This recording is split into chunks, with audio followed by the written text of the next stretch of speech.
सिंहासन की 19वीं पुतली धीरे धीरे जीवंत हुई। उसका नाम था रूपरेखा। उसके चेहरे पर चांद सी चमक थी और आंखों में रहस्य की गहराई।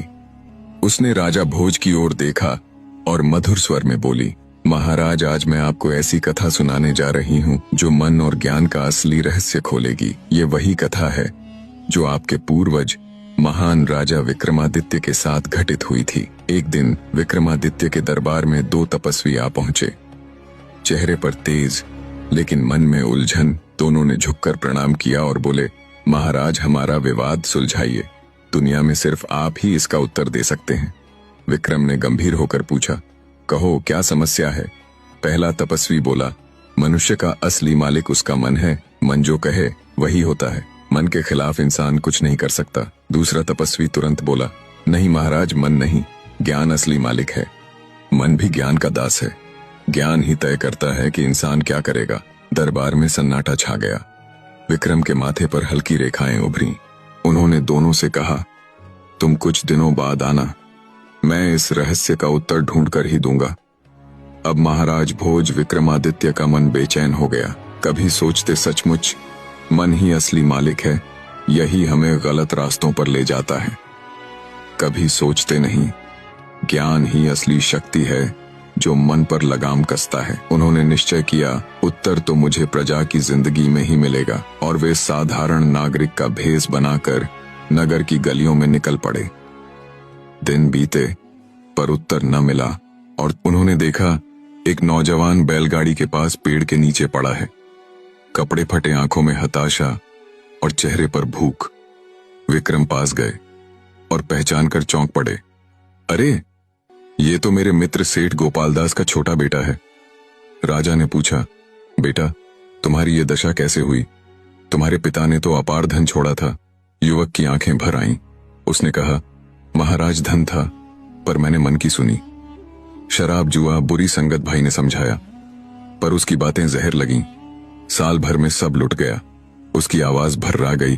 अब लोग मजाक उड़ाते हैं, भूख सताती है और ठोकरें खाकर मुझे असली ज्ञान मिला है। अब मैं मन को वश में रखना सीख गया हूं। राजा विक्रम मुस्कुराए और बोले, यही तो उत्तर है। मन चंचल है पर ज्ञान ही वो सारथी है जो मन के रथ को सही दिशा देता है। उन्होंने युवक को स्वर्ण मुद्राएं दी और कहा, अब ज्ञान को पकड़कर चलो, फिर भाग्य तुम्हारे कदम चूमेगा। कुछ दिनों बाद वे दोनों तपस्वी लौटे। राजा ने पूरी घटना सुनाई और कहा, मन और ज्ञान दोनों जरूरी हैं, पर जो व्यक्ति मन का दास बनता है उसका पतन निश्चित है। मन रथ है और ज्ञान सारथी। तपस्वियों के चेहरे पर संतोष छा गया। वे बोले, महाराज, आपने हमारा संशय मिटा दिया। और जाते जाते उन्होंने राजा को एक चमत्कारी खड़िया दी। उससे बनाई गई तस्वीरें रात में जीवित होकर बोलने लगती। राजा चित्र बनाने लगे। कभी रानियों को भूल गए, कभी चित्रों की बातें सुनकर मुस्कुराते। रानियां आईं और बोली, महाराज, आप तो मन के अधीन हो गए। राजा हंसकर बोले, हाँ, पर अब मुझे अपने कर्तव्य का ज्ञान हो गया है। मन को जीतने वाला ही असली विजेता है। पुतली धीरे धीरे मौन हो जाती है और दरबार में गहरा सन्नाटा छा जाता है। अगले दिन सिंहासन की 20वीं पुतली धीरे धीरे जीवंत हुई। उसका नाम था ज्ञानवती। उसके चेहरे पर शांति और आंखों में ज्ञान की गहराई थी। वह धीरे धीरे मुस्कुराई और बोली, महाराज भोज, आज जो कथा मैं सुनाने जा रही हूं वह बताती है कि सच्चे ज्ञान के साथ विनम्रता क्यों जरूरी है। सुनिए ध्यान से, यह कथा है महान राजा विक्रमादित्य की। राजा विक्रमादित्य सच्चे ज्ञान के पारखी थे। उनके दरबार में चुन चुनकर विद्वान, पंडित, लेखक और कलाकार बैठे रहते। जो भी विद्या में श्रेष्ठ था, विक्रम उसका भरपूर सम्मान करते थे। एक दिन की बात है, राजा किसी कारण जंगल में घूम रहे थे। अचानक उनके कानों में दो आदमियों की बात पड़ी। राजा ठिठक गए और ध्यान से सुनने लगे। पहला आदमी बोला, मैंने ज्योतिष का पूरा ज्ञान पा लिया है। अब मैं किसी का भी भूत, वर्तमान और भविष्य साफ साफ बता सकता हूं। दूसरा आदमी हंसकर बोला, मुझे मेरे भूत और वर्तमान की जरूरत नहीं, और भविष्य जानकर क्या होगा अच्छा होता। तुम अपना ज्ञान अपने तक ही रखते। लेकिन वह ज्योतिषी रुकने वाला नहीं था। वह बोला, इन बिखरी हुई हड्डियों को देख रहे हो, मैं बता सकता हूं। ये किस जानवर की हैं और उसका क्या हाल हुआ? उसका मित्र चुप रहा। ज्योतिषी ने चारों ओर नजर घुमाई और बोला, देखो ये पद चिन्ह ये किसी राजा के हैं, क्योंकि असली राजा के पांवों में प्राकृतिक रूप से कमल का चिन्ह होता है। मित्र ने सोचा, चलो देखते हैं, वरना ये बोलता ही रहेगा। वे पद चिन्हों का पीछा करते जंगल के भीतर चले गए। कुछ दूर जाकर उन्होंने देखा एक लकड़हारा कुल्हाड़ी से पेड़ काट रहा था। ज्योतिषी दौड़कर बोला, अपने पांव दिखाओ। लकड़हारे ने पांव दिखाए और ज्योतिषी दंग रह गया। उसके पांवों में कमल का चिन्ह था। ज्योतिषी चौंक कर बोला, तुम्हारा असली परिचय क्या है? कहीं तुम राजकुल के तो नहीं हो? लकड़हारा हंसते हुए बोला, नहीं महाराज, मैं तो पीढ़ियों से लकड़हारा हूं, यही काम करता हूं, यही मेरा जीवन है। ज्योतिषी का विश्वास डगमगा गया। उसका मित्र हंस पड़ा और बोला, कहा था ना, अपने ज्ञान पर घमंड मत करो। चिढ़कर ज्योतिषी बोला, चलो चलकर राजा विक्रमादित्य के पांव देखते हैं। अगर उन पर कमल चिन्ह नहीं हुआ तो मैं ज्योतिष शास्त्र को झूठा मान लूंगा। वे उज्जैन पहुंचे और राजमहल का रुख किया। राजा विक्रमादित्य ने उन्हें दरबार में बुलवाया। ज्योतिषी ने हाथ जोड़कर होकर कहा, महाराज, कृपया अपने पांव दिखाइए। राजा मुस्कुराए और पांव आगे बढ़ा दिए। ज्योतिषी ने देखा, साधारण पांव, आड़ी तिरछी रेखाएं, कोई कमल चिन्ह नहीं। उसका दिल टूट गया। वह बोला, महाराज, ज्योतिष शास्त्र तो कहता है कि जिसके पांवों में कमल चिन्ह हो वही राजा होता है, पर मैंने तो जंगल में लकड़हारे के पांवों पर कमल देखा और आप चक्रवर्ती सम्राट होकर भी साधारण पांव लिए बैठे हैं। अब मुझे अपनी विद्या पर विश्वास नहीं रहा। राजा हल्के से हंसे और बोले, क्या तुम्हारा विश्वास अपने ज्ञान से उठ गया? ज्योतिषी बोला, हाँ महाराज, अब मुझे अपनी विद्या पर रत्ती भर भरोसा नहीं। तभी राजा ने चाकू मंगवाया और धीरे धीरे अपने तलवों को खुरचने लगे। ज्यों ही ऊपर की परत उतरी, अंदर से सुंदर कमल के चिन्ह चमक उठे। ज्योतिषी हक्का बक्का रह गया। राजा विक्रम मुस्कुराए और बोले, हे ज्योतिषी महाराज, आपका ज्ञान अधूरा नहीं था, आपकी विनम्रता अधूरी थी। जब तक ज्ञान के साथ धैर्य और संयम न हो तब तक वह असली ज्ञान नहीं कहलाता। मैं ही वह लकड़हारा था। मैंने आपके ज्ञान की परीक्षा लेने के लिए अपने पांवों पर खाल चढ़ा ली थी। जब आपने कमल चिन्ह नहीं देखा तो अपनी विद्या पर ही संदेह करने लगे। याद रखो, सच्चा ज्ञान वही है जो घमंड और उतावलेपन में न डगमगाए। ज्योतिषी ने सिर झुका लिया। अब उसे समझ आ गया कि ज्ञान की असली पहचान विनम्रता और धैर्य है। पुतली ज्ञानवती की आवाज धीरे धीरे गूंजती है। महाराज भोज यही थी 20वीं पुतली की कथा। सच्चा ज्ञान वही है जो विनम्रता के साथ जिया जाए। महाराज भोज, क्या आपने कभी सोचा है कि सच्चा परोपकार देवताओं तक को धरती पर उतार सकता है? आज मैं आपको ऐसी ही अद्भुत कथा सुनाने जा रही हूं। सिंहासन की 21वीं पुतली धीरे धीरे जीवंत हुई। उसका नाम था चंद्र ज्योति। उसके चेहरे पर चांद सी शीतल आभा थी और आंखों में करुणा की चमक। उसने राजा भोज की ओर देखा और धीमे मधुर स्वर में बोली, महाराज, आज मैं आपको ऐसी कथा सुनाऊंगी जिसमें परोपकार, साहस और देवताओं का आशीर्वाद सभी एक साथ समाये हैं। कहानी शुरू होती है राजा विक्रमादित्य से।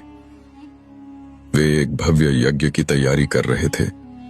उनकी इच्छा थी कि इस यज्ञ में स्वयं चंद्रदेव पधारें। वे सोच में पड़ गए, चंद्रदेव को आमंत्रित करने कौन जाए।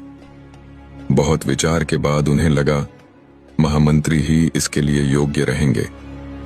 उन्होंने महामंत्री को बुलाया। दोनों यज्ञ की तैयारियों पर विचार करने लगे। इसी बीच महामंत्री के घर का एक नौकर वहां आकर खड़ा हो गया। महामंत्री ने देखा और समझ गए, जरूर कोई बड़ी बात है। उन्होंने राजा से क्षमा मांगी और नौकर को अलग ले जाकर पूछा। नौकर ने जो कहा वह सुनकर महामंत्री का चेहरा उतर गया। वे तुरंत राजा से विदा लेकर घर की ओर चल पड़े। राजा को चिंता हुई। उन्होंने नौकर से कारण पूछा। नौकर हिचकिचाया। महाराज, मुझे मना किया गया था। आपको सच्चाई पता चली तो यज्ञ में आपका ध्यान भटक जाएगा।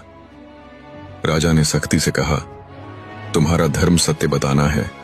तब नौकर बोला, महाराज, महामंत्री की इकलौती पुत्री कई महीनों से गंभीर बीमार है। हर वैद्य, हर औषधि आजमा ली गई पर कोई लाभ नहीं हुआ। अब वह मृत्युशैया पर है, हिल भी नहीं सकती। यह सुनकर विक्रमादित्य का हृदय द्रवित हो उठा। उन्होंने राजवैद्य को तुरंत बुलवाया। राजवैद्य ने कहा, महाराज, उसे केवल ख्वांग बूटी ही जीवन दे सकती है। दुनिया की कोई और औषधि उसे नहीं बचा सकती। राजा ने तुरंत पूछा, कहाँ मिलती है यह बूटी? राजवैद्य ने उत्तर दिया, यह नील रत्नगिरी की घाटियों में पाई जाती है, परंतु रास्ता अत्यंत कठिन है।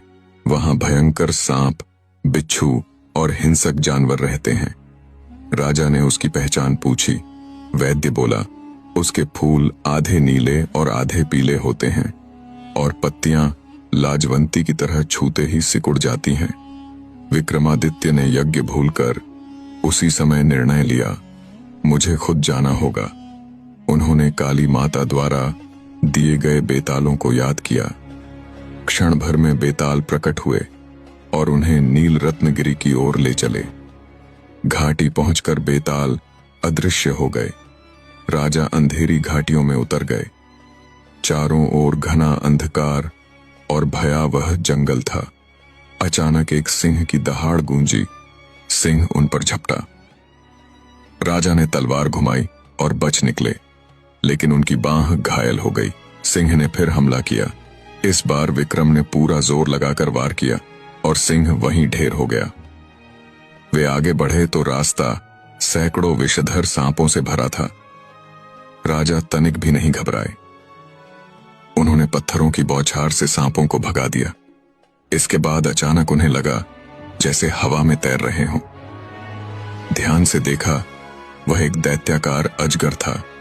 अजगर ने उन्हें निगल लिया, पर विक्रम ने हिम्मत नहीं हारी। उन्होंने तलवार से अजगर का पेट चीरकर बाहर निकल आए। थके हारे घायल पसीने से लथपथ राजा एक पेड़ पर चढ़कर रात भर विश्राम करने लगे। सुबह होते ही उन्होंने फिर खोज शुरू की। सारा दिन भटकते रहे, पर ख्वांग बूटी का कहीं पता नहीं चला। शाम ढलते ही उन्होंने आकाश की ओर देखा और कहा, काश चंद्रदेव मदद करते। और तभी घाटियों में दूध जैसी चांदनी फैल गई। अंधकार छूमंतर हो गया और चारों ओर दिन जैसा उजाला छा गया। थोड़ी दूर ही उन्हें आधे नीले आधे पीले फूलों वाला पौधा दिख गया। उन्होंने पत्तियां छुई, वो लाजवंती की तरह सिमट गईं। यही ख्वांग बूटी है। उन्होंने बूटी का बड़ा हिस्सा काट लिया। तभी अचानक चंद्रदेव स्वयं प्रकट हो गए। राजा ने झुककर प्रणाम किया। चंद्रदेव ने मुस्कुराकर अमृत देते हुए कहा, राजन, केवल यही अमृत तुम्हारे महामंत्री की पुत्री को जीवन देगा। तुम्हारी परोपकार भावना ने हमें धरती पर बुला लिया, पर ध्यान रहे, मैं यज्ञ में उपस्थित नहीं हो सकता, क्योंकि इससे संसार के अन्य भाग अंधकार में डूब जाएंगे। चंद्रदेव ने उन्हें आशीर्वाद दिया और अंतर्ध्यान हो गए। राजा विक्रमादित्य ख्वांग बूटी और अमृत लेकर उज्जैन लौटे। अमृत की कुछ बूंदें पिलाते ही महामंत्री की पुत्री ने आंखें खोल दी। जनता ने जय जयकार की गूंज से आकाश भर दिया। राजा ने ख्वांग बूटी जनहित के लिए रख दी ताकि उसका लाभ सबको मिल सके। पुतली चंद्र ज्योति की आवाज धीरे धीरे गूंजती है। महाराज भोज यही थी 21वीं पुतली की कथा। सच्चा साहस और परोपकार देवताओं तक को धरती पर उतार लाता है।